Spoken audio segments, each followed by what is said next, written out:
Alkitab mencatat kisah satu kaum yang memiliki ketaatan, yaitu kaum Rehab.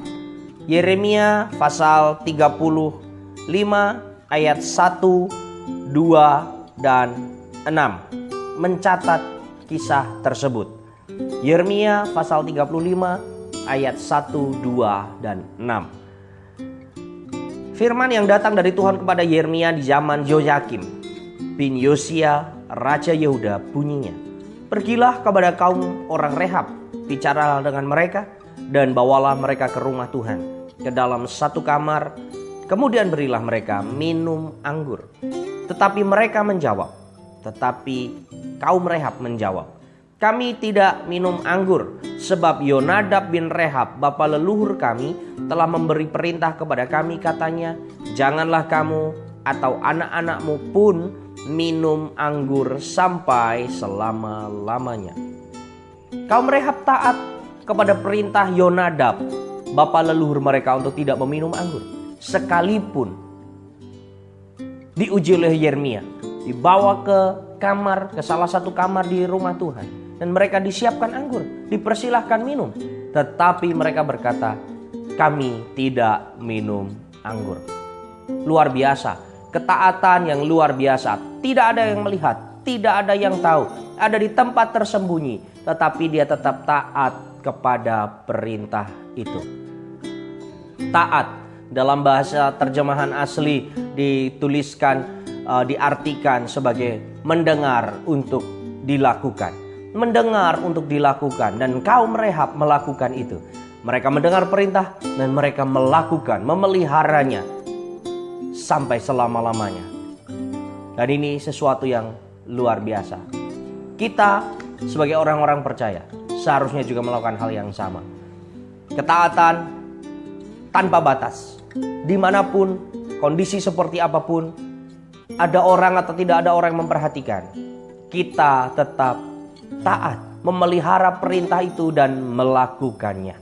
Dasar dari hidup kita adalah firman Tuhan, dan kita harus mentaati firman Tuhan itu tanpa ada batas, tanpa ada gangguan situasi kondisi. Apapun yang terjadi, dimanapun kita berada, dengan siapa kita ada, sekalipun kita sendiri, kita harus tetap taat kepada firman Tuhan.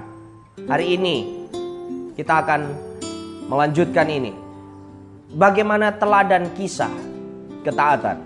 Bukan hanya suku Rehab, tapi kita punya teladan ketaatan yang luar biasa, yaitu Yesus Kristus Tuhan kita.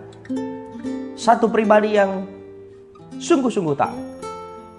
Lukas pasal 22 ayat 41 dan 42. Ketika Yesus ada di Taman Getsemani, dia berdoa. Dia meninggalkan murid-muridnya sepelemparan batu dan dia berlutut lalu berdoa. Dia berkata, "Ya Bapa, jikalau Engkau mau, Kau bisa lalukan cawan ini daripadaku. Tetapi bukan kehendakku, tapi kehendak-Mu yang terjadi."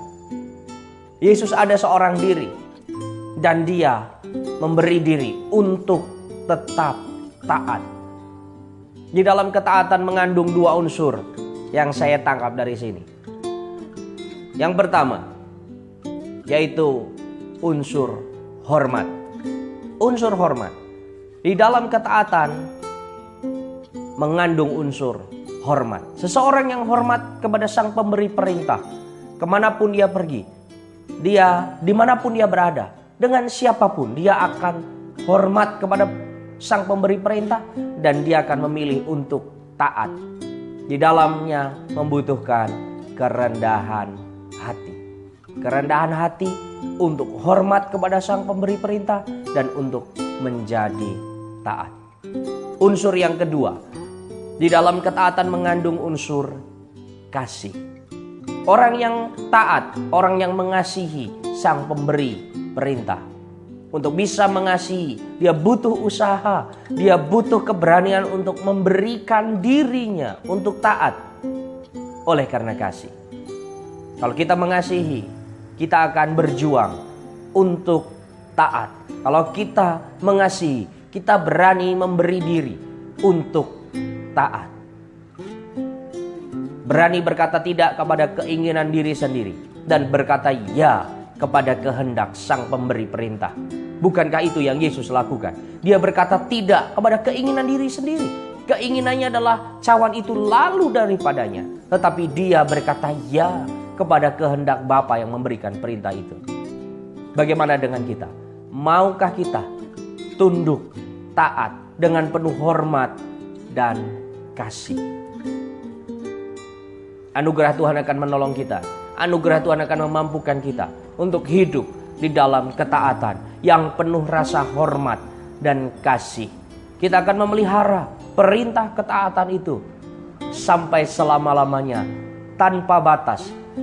Dan itu akan membuat kita menikmati anugerah. Kita akan berkenan di hadapan Tuhan. Kita akan berkenan di hadapan Tuhan. Dan saya percaya kalau kita hidup di dalam ketaatan, kita akan menjadi terang bagi bangsa-bangsa. Kita akan jadi terang bagi orang-orang di sekitar kita. Kita akan jadi terang bagi orang-orang yang melihat cara hidup kita yang baik. Mereka akan memuliakan Tuhan.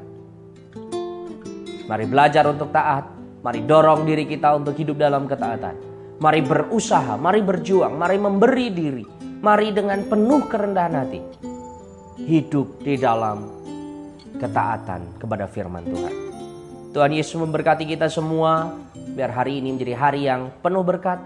Hari ini menjadi hari yang penuh dengan rahmat bagi setiap kita. Tuhan Yesus memberkati.